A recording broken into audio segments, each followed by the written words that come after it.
Hello and welcome to Learn Plus. My name is Brenda Bailey Hughes. I'll be your host today, and I am delighted that you're here to learn more about how to lead and to communicate in disruptive times. Let's start with something that's not hopefully too disruptive for most of us. Tell us in the chat where you are coming in from today. I'm in Bloomington, Indiana, which is about 4 hours south of Chicago in the Midwestern part of the United States. It is a beautiful autumn day here. I wish I could easily move my camera and point it out the window so that you could see how absolutely lovely the leaves and the fall autumn colors are today. I see Shelby's in the house. Shelby is our producer behind the scenes and has had some really interesting experiences with disruptive times today that we'll talk about in a little bit. That's as you're logging in and letting us know where you're from. I see Kansas here. Hi, welcome, Lori. Glad you're here. Shelby, of course, from Tennessee. We've got Brat from Phoenix, Arizona. Welcome to Phoenix. We've got Malik from Pakistan. Good morning, Malik. So glad you're here. We've got Modesto, California in the house. Welcome. So glad you're here. As you log in and let us know where you're from, go ahead and start thinking about our topic today, which is about disruptive business and disruptive times during your business as usual, things that turn the apple cart upside down, if you will. What are some of those that you have experienced? My guess is that if you are in a course like this, it's because you have or you anticipate some change, some radical change, some unexpected change happening in your workplace. If you are anticipating some future change, good for you, because that's actually going to be one of my top tips for how to manage these really uncomfortable and disruptive times. Mohammed from Morocco, welcome. So glad you're here as well. So let's see, I am going to share my screen with you, and then is that something I do? There we go. Oh, I guess it's not something I do. It's something that, and now I've lost there we go. Okay, so what disruptions to business as usual has your organization experienced? And when I talk about disruptions to business as usual, some of the things I was thinking, but I'm so curious to hear your examples, are things like supply chain disruptions. We felt so much of that during the worldwide pandemic that suddenly everything that you'd ever gotten and worked with was gone. Major mergers or acquisitions that completely and utterly change the corporate structure, the corporate culture. That would be an interesting disruption or a massive disruption. Hi, Gary from Hawaii. Welcome. Aloha. Legal and regulatory changes that are so radical that they change entirely how your organization can operate or how you can do business. What about cyber attacks or data security breaches? That would be another kind of massive upheaval that your organization might experience.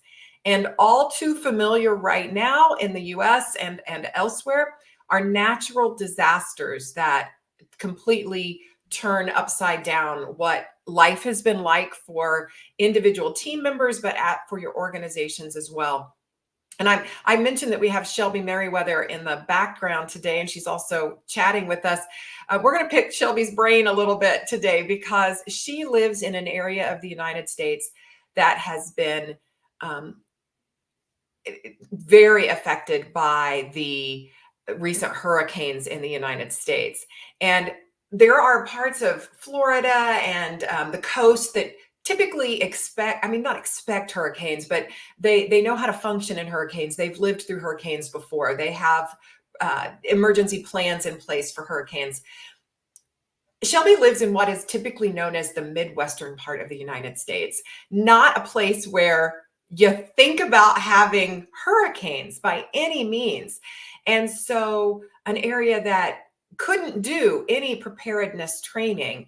And I think that gives us a good taste of what a lot of our organizations are experiencing and what we're here to talk about today, which is what do you do when your organization experiences that which could not have been anticipated? And what do you do during that time? So those are some of the things we're going to be thinking about and talking about. But again, what about you? What are some of the business disruptions that your organizations have experienced? Shelby mentioned people leaving without much notice. Turnover that you didn't expect is definitely one of those types of that I would add to the PowerPoint here of what disruptions do we experience. What disruptions have many of you noticed and would want to have on the top of our mind as we think about things today? If you want to put that in chat, that's great. That will keep me focused on the exact things that you're worrying about, that you're experiencing, and that maybe our tips for today will help.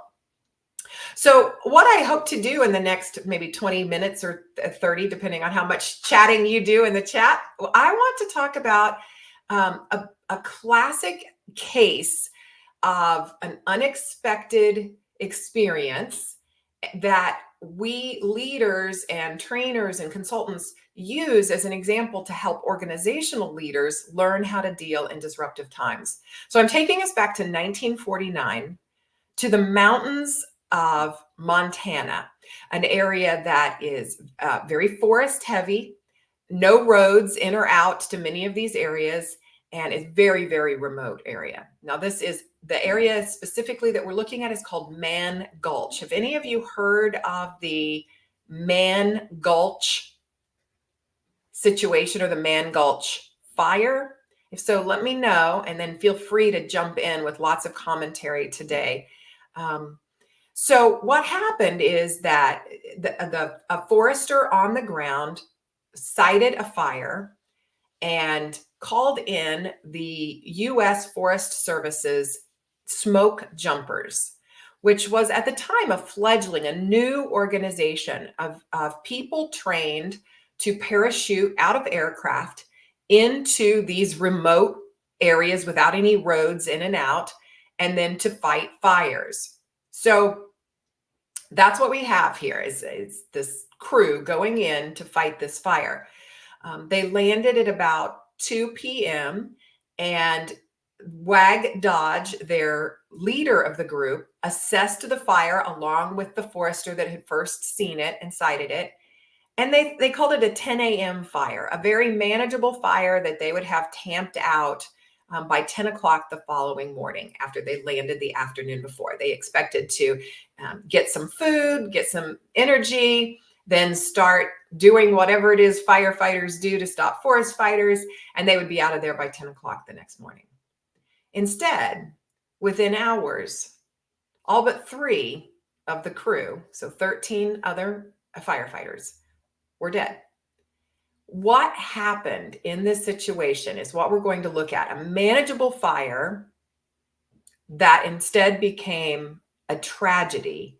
And why is this case looked at so frequently as a cautionary tale, but also a lesson of a learning opportunity for us in disruptive times in our organizations today? That's the strategy that we are going to be taking today in our conversations. So, as I mentioned, this is an actual photo, a historic photo where some of the victims are being removed from the site. And we're going to really be studying the lessons learned from this Mon Gulch, Montana, 1949 episode. So first thing we're going to do is watch a short clip. It's about 3 minutes of a forester from the U.S. Forest Service. He's on site years and years and years later. This is like a decade ago. He's on the site of the Man Gulch tragedy, and he's going to talk you through just a few of the things that happened during this short window of time between the landing and the deaths. The question I'm going to ask you when we come back together after watching this 3-4 minute clip is, what went wrong? What went wrong? And more importantly, what lessons can you learn from this? How will you change your leadership and your communication behaviors to make sure that that you keep fires contained? Not literal fires, of course, but the figurative fires that we all face day in and day out. So what goes wrong? And what did you learn that will change your behavior? Those are the questions we're looking for. As we queue up the video here, I just wanted to say hi to Oksana from Hungary. Glad you are here. And we hope that our friend gets their screen fixed so that they can join us. Okay, let's take a peek at this video. When Dodge left the cargo assembly point, he headed up to the fire. He arrived at the fire's edge about 5 o'clock and found James Harrison. James was a wilderness guard on the Helena National Forest, and he'd been working on the fire for several hours by himself. Dodge didn't like what he saw up there, so he and Harrison headed out back down toward the cargo assembly point. And it was there they picked up a little bit of food and water and continued to chase the crew down the canyon, where it took them about 20 minutes. Finally, when they caught up with the crew, Dodge ordered Bill Hellman, squad leader, to the back of the line, and Dodge took over the lead. When they got to this point, Foreman Dodge could see that the fire had now jumped from the top of the ridge, from the Meriwether side of the canyon, to the north slope of Man Gulch. So the fire was now burning up both sides of the gulch at the crew. Dodge realized he had to turn his men around and move quickly up toward the ridge top and get out of here. At some point, and there's some speculation here, some say maybe 500 yards, some say as little as 200 yards, the foreman ordered his men to drop all their heavy tools. About half the men did, and half the men didn't. From that point, the men had to race for their lives.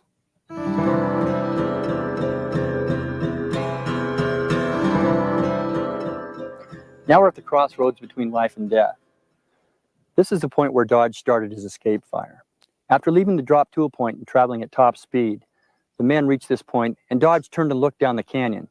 Below him, he could see the fire was moving very fast, catching up with them, leaving them about a minute before they would overtake him. So Dodge calmly reaches into his pocket, pulls out matches, and starts lighting the grass on the hillside above him on fire. The men are confused by this. They don't know what he's trying to accomplish. He's putting fire above the men on the hill, when below them they have fire, more fire than they can deal with. Dodge then stands up and motions to the men, "Follow me, men. In here, boys. Follow me." But the men are confused amid the heat, the smoke, and the flame, and they continue on. One of the men was overheard saying, "To hell with that, I'm getting out of here."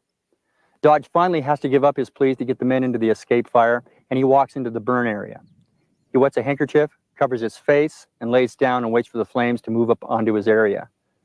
The rest of the men head up the hill. Only two outran the fire. Dodge stood up about 10 minutes later and started looking for his men. Okay, we'll stop there. So what went wrong? There are so many things. And of course, nature itself wasn't helpful here, in that at one point the fire does jump the ridge and comes on to the other side. So there are some things in our world that are completely beyond our control. And it's a matter of just how do we manage those unexpecteds. But outside of that piece, the unexpected disaster that could not have been anticipated, what do you think went wrong? And what could have happened differently? What do you think went wrong? Or what did you learn from listening to this clip about the Man Gulch disaster? Any thoughts on that? Now, I think that as you're thinking about that, I wanted to point out some of these parallels, because at some point we might be like, hey, I don't deal with forest fires. What does this have to do with me and my leadership? But again, we do deal with fires. They're literal fires, or figurative fires, not the literal ones. But we have these little crises, these little emergencies. And like the forest fire, if we don't tamp it out early, it can grow and become exponentially worse. So you've got just one angry customer, or you've got one disgruntled employee, or you've got one conflict that's a problem in the workplace. You've got one employee who doesn't perform well. You've got one vendor that keeps letting you down or disappointing you. But that one little situation could just grow and grow and grow until you've got wildfire on your hands. So let's make sure that we recognize there are more parallels here than we might have first assumed. Another piece, and you don't really catch this from the clip, is that the way the teams were assembled back in the day was that they just pulled whoever was in the area that had been trained in smoke jumping. So this particular crew had somebody from Idaho, somebody from Washington, somebody from Montana, and they didn't know each other very well at all. And so that might be a part of this puzzle as you're thinking about what went wrong. How would this have been different if this had been a cohesive team that had acted together many, many times rather than this disparate team of individuals thrown together, and all they had was the flight in, the drop, they grabbed some food once the supplies were dropped to the ground too, and then they started fighting the fire together. How would it have been different if this had been a long-term team? But like that situation, we don't always have control over the length our team has been together or how fast turnover is. So we too have teams that may, or so many of us work 100% remote, maybe your teams don't know each other very well. So that would be another parallel where this case seems like it has nothing to do with us, but maybe it does. Like this, the stakes are sometimes high in what you're dealing with. Hopefully not life and death high, like Wag Dodge, the leader of this team, but you do face some pretty high stakes in the types of work that all of you do. The unexpected happens, that's a piece of it. And communication is hard. They talked about how the men, there was smoke, there was the noise from the fire. We don't have fire noise, but there's so much noise to our communication in terms of information overload and other messages that people are being bombarded with, that figuratively or literally, people's headspace, it's noisy. And so getting your message through can be really hard. So in many ways, I think that you can see that there are a lot of parallels between what happened at Man Gulch and what we want to prevent from happening in our own organizations. Okay, we have some thoughts on why, what happened here. Shelby and A said, why are we doing the thing? Why was it not explained to the men before they were to follow him? Yeah, so we don't have any concrete evidence that they talked about a plan before they started. There was a change in leadership midstream where Dodge asks the person who was leading to kind of go to the back of the row and Dodge takes over. What was the thinking behind that? When they asked him to drop the tools or to start the escape fire, just really massive confusion that wasn't explained. Yes, Askan's no clarity in his communication. Exactly. And so if you're looking for tips for yourself as to how do you lead people through disruptive times, clarity, clarity, clarity in communication, right? Thank you so much for that. In work, we want to know the why. Why are we doing what we're doing? We always want to know that, but particularly when something seems counterintuitive. Lighting a fire when there's already a fire was not a common practice in 1949. So Dodge had so much firefighting experience that he sort of intuitively knew if he created this fire and created a blacked out space, the fire wouldn't move forward. It wouldn't have so much to consume. But he didn't take even the 5 seconds it would take to explain that to people. And without the why, he found all of this resistance. Even when he asked them to drop their tools, he met with resistance. Remember, the forester said only about half of the men dropped the tools. Why did Wag say drop your tools? Well, in his mind, he's thinking, we got to make a run for it, and we can run a whole lot faster if we're not weighted down by our tools. But in a firefighter's identity, those tools, it's how you get the job done. And in a firefighter's identity, you don't run from the fire. That's why you're here, is to fight the fire. So much need for explanation why, and so much why seemed to be lacking. Gary, sometimes you have to think out of the box, use principles to quickly add to options. Absolutely. And this is where I sound really critical of the foreman Wag Dodge. But in this case, Gary, that's exactly what he did, right? We see him thinking outside of the box. We've got a fire coming out of us, at us. I don't think we can outrun it. How can we get it to divert around us? And that was the logic behind his escape fire. At the time, it was this very out of the box way of thinking. And of seeking diverse wisdom to come up with one of those options we'd never thought of is exactly what we need to do during these disruptive times. I may not be able to come up with 10 additional options for how to deal with this, but if I'm consulting with those around me, there might be that one person who comes up with this great idea. Thank you so much, Gary. That's a great comment. Shelby says, wow, imagine going through that with people you don't know. Yeah, I mean, this would be terrifying, even with a team of very well-trusted people, but we don't have that. And so that leads me to kind of wonder, one, how can we keep our teams more intact? How can we tamp down turnover so that our teams have time to build trust? And I recognize that we only have so much control over turnover and how fast our teams grow. But how fast can we build trust? What are specific activities we can take to build trust quickly on teams that are just forming? Great. Gary also commented if there was a team with relationships, communication would be better, including the options, the pivoting actions, the risk mitigation, the finish line. Yes, if this team had known each other, if they'd had better communication, all of those things that we know you need during disruptive times would have happened so much faster, so much easier.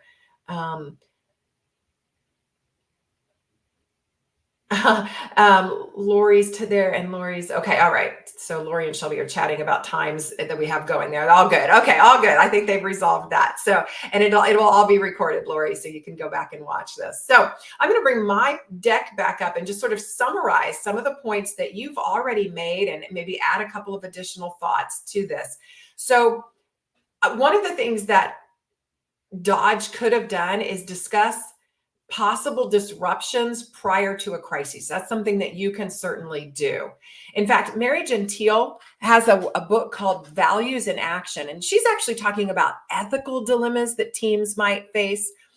But I think it extrapolates to the disruptive events that a team might face. And what her research shows is that if we have talked about an event before it actually smacks us in the face, we are far more likely to make, in her case, the ethical choice, or in our case, the reasonable choice, the creative choice, as Gary reminded us, the option that didn't seem normal, but seems like it will work.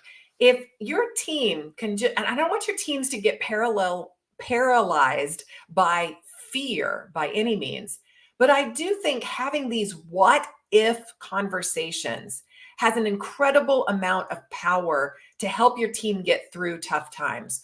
Maybe on your standing meeting agenda items, you spend just 2 minutes on a what if scenario. What if our major client drops us and moves on? What if we have another lockdown, a pandemic lockdown, and we can't work? We have to work virtually entirely again. What if our virtual mechanisms for communication drop and we can't talk to each other for a week or a day or a week, a month, for an extended period of time? Something that Shelby's natural disaster and the hurricanes taught her and her community. What do you do when communications are completely disrupted? So if you've had those conversations before they hit, you're much more likely to be able to manage through it. And even though there will still be situations your team never dreamt up during their what if conversations, the very fact that you've been having those what if planning sessions will help you kind of get on board with whatever does smack you, because you've been in that brainstorming mode. All right, tip number 2. And again, a lot of you already kind of leaned into this one. And that is this idea that we've got to build trust. We've got to build trust. We've got to do it quickly. We can do that hopefully by managing teams, keeping our teams intact. I think it also happens by making sure that we prioritize team building. We get so busy with the day-to-day, the churn out the work, the get this done, get that done, that we don't think just having time to connect, to know one another matters that much, or that it will happen by default if we're working all the time.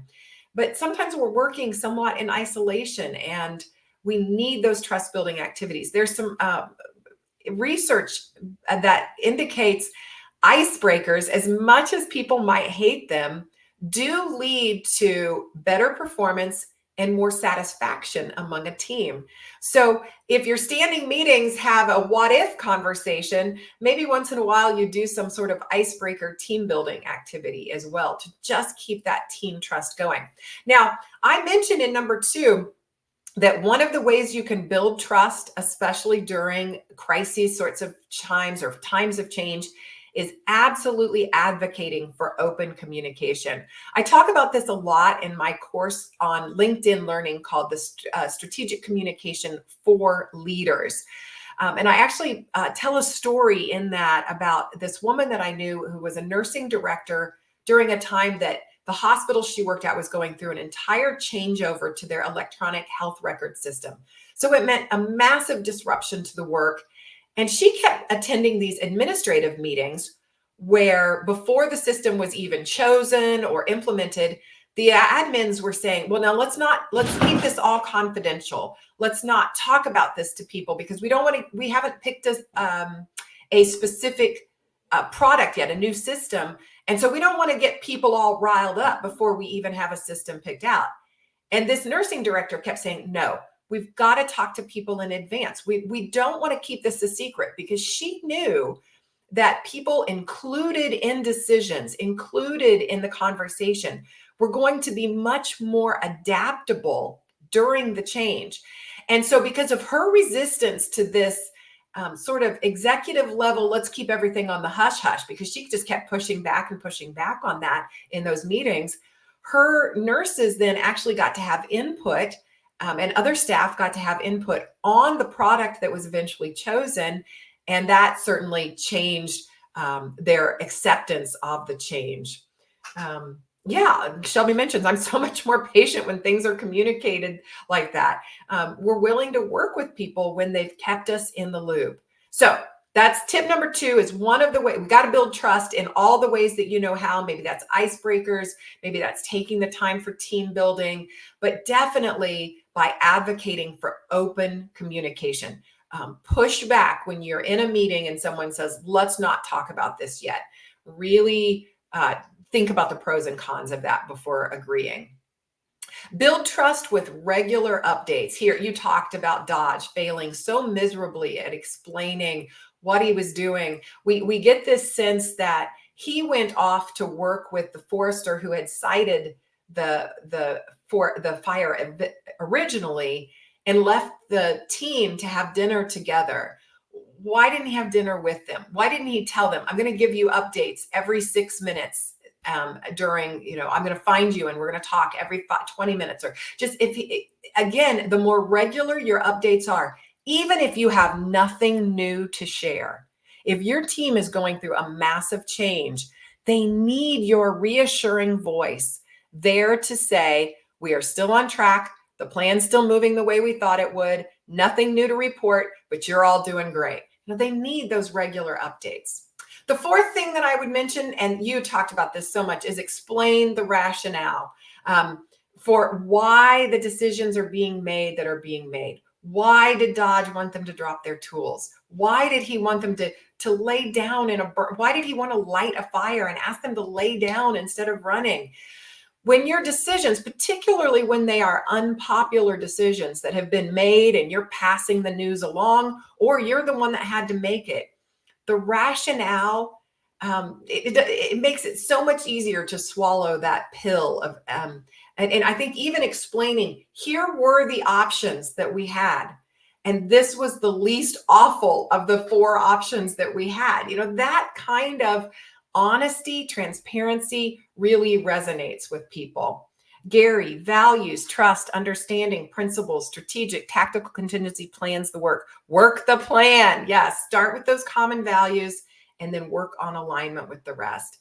And we haven't talked too much about values, but had Dodge on the ground said, our number 1 value today is taking care of each other. I want to have your back. I'm always going to have your back. If we lose the forest, we lose the forest. That's our secondary priority. Our top value is protecting one another. What if he'd said that? What if that was a conversation they were all having What if they were telling stories on the plane that some say there were the 3 survivors, Dodge himself survived, and then 2 other of the jumpers were able to run and squeeze through the small crevice that saved them. What if all of them had been telling stories instead of this quiet plane ride that the survivors said they actually had, and telling stories of how they've backed up their fellow firefighters in the past and their fellow teammates in the past? What could that have done to establish the top value that the team had, and how would that have changed this tragedy on the ground? Thank you for that, Gary.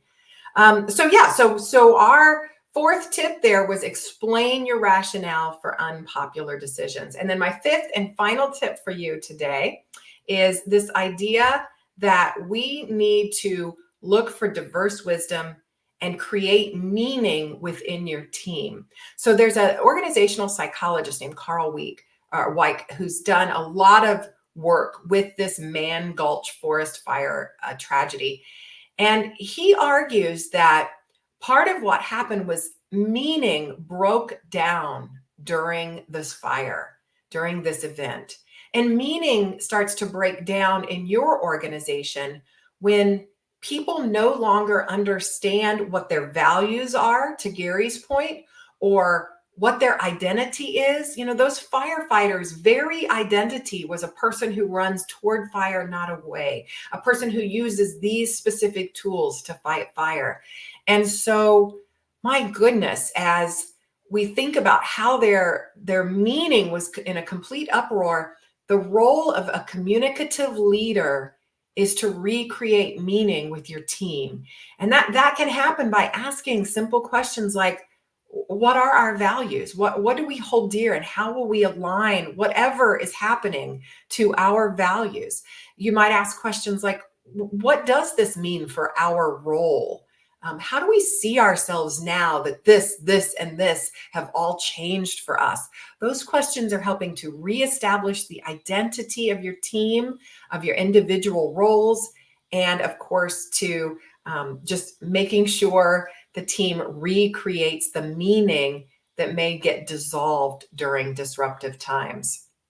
I'm going to start wrapping us up. I always try to share one specific training tip for those of you who train, for those of you who lead teams, for those of you who coach, and that's the plus of the Learn Plus. So my tip today, well, I've talked about a couple. Integrate the what if conversations into your team meetings.